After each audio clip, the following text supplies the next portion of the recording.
Bom, a mais recente pesquisa do Instituto Datafolha aponta um cenário de empate técnico em um eventual segundo turno entre o senador Flávio Bolsonaro e também o presidente Lula. Pela primeira vez, o parlamentar aparece numericamente à frente do atual presidente, dentro da margem de erro, indicando uma disputa acirrada. A gente tem os dados para mostrar para vocês, essa pesquisa que saiu no final de semana, e que mostra a mesma tendência, uma tendência aí de crescimento momentâneo do senador Flávio Bolsonaro e de uma estagnação do presidente Lula, do senador Flávio Bolsonaro e do presidente Lula.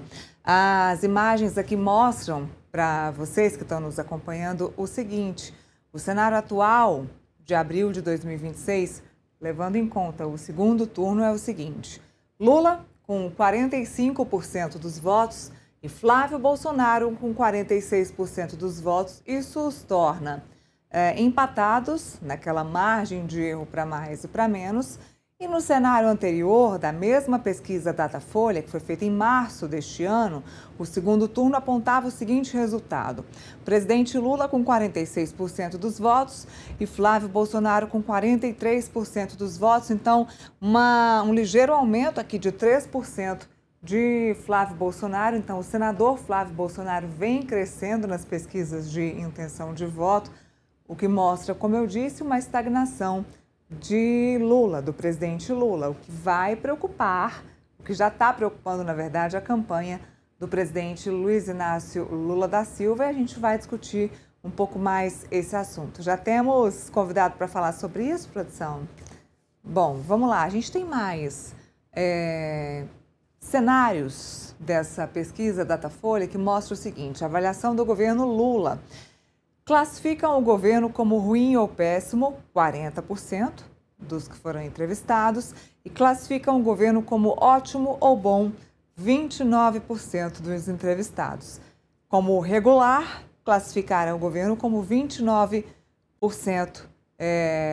29% dos entrevistados classificaram o governo como regular. Então tá aí o Datafolha mostrando a avaliação do governo Lula. Então, 40% já mostram o governo como ruim ou péssimo.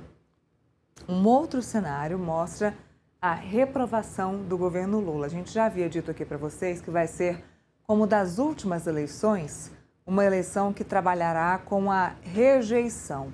Temos a rejeição de Flávio Bolsonaro e do presidente Lula muito altas, um paredão aí de rejeição.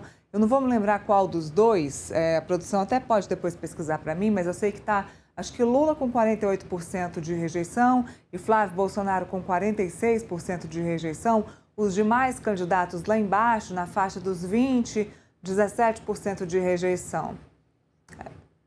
Exatamente, 48% de rejeição para o presidente Lula e 46% de rejeição para Flávio Bolsonaro, o que mostra que a polarização está presente. Mesmo com a aprovação alta desses dois candidatos, a rejeição também é alta. Essa rejeição que leva os mesmos resultados das últimas pesquisas de intenção de voto. O Datafolha também mostra que aprovam ou reprovam a condução do governo Lula 51% dos votos, 51% dos entrevistados reprovam o governo Lula, já 45% aprovam o governo Lula. E aqui a gente tem vários motivos. E o Contexto Metrópolis, que é um programa que traz as explicações para vocês, já vem contando os motivos disso. E esse é o momento da campanha do presidente Lula se preocupar. Já havia começado a se preocupar, mas se preocupar ainda mais. O presidente Lula precisa mostrar serviço para subir e se descolar de Flávio Bolsonaro nessas pesquisas de intenção de voto. A rejeição é altíssima, então precisa se descolar, principalmente aí na questão da vontade dos votos. Isso na pesquisa que é de intenção de votos, que foi feita agora pelo Datafolha. Pois bem, o que pode ter trazido esse número ruim aí? A gente estava mostrando aqui para vocês a rejeição do presidente Lula e quem concorda e quem discorda com o governo dele. Alguns pontos negativos. Saiu há pouco, em março, uma pesquisa que mostra o endividamento da população brasileira, que chega a quase a 80% dos cidadãos brasileiros que estão endividados aí, principalmente com com consórcio, com financiamento, com cheque especial e, pasmem, com apostas esportivas. As bets hoje são um grande problema nas famílias brasileiras. Tem brasileiro pegando dinheiro emprestado para jogar. Isso foi discutido no ano passado e no ano atrasado pelo ministro da Fazenda, pelo governo no geral, mas acabou que não levou a lugar nenhum. E sim, o brasileiro tem jogado mais. Isso é uma questão, isso é um problema. Com a inflação altíssima, os alimentos altíssimos e o poder aquisitivo muito baixo, o rendimento e a produtividade do brasileiro muito baixo, ele não consegue ter o poder de compra. Com isso, o brasileiro precisa o quê? Parcelar, pedir empréstimo, se endividar.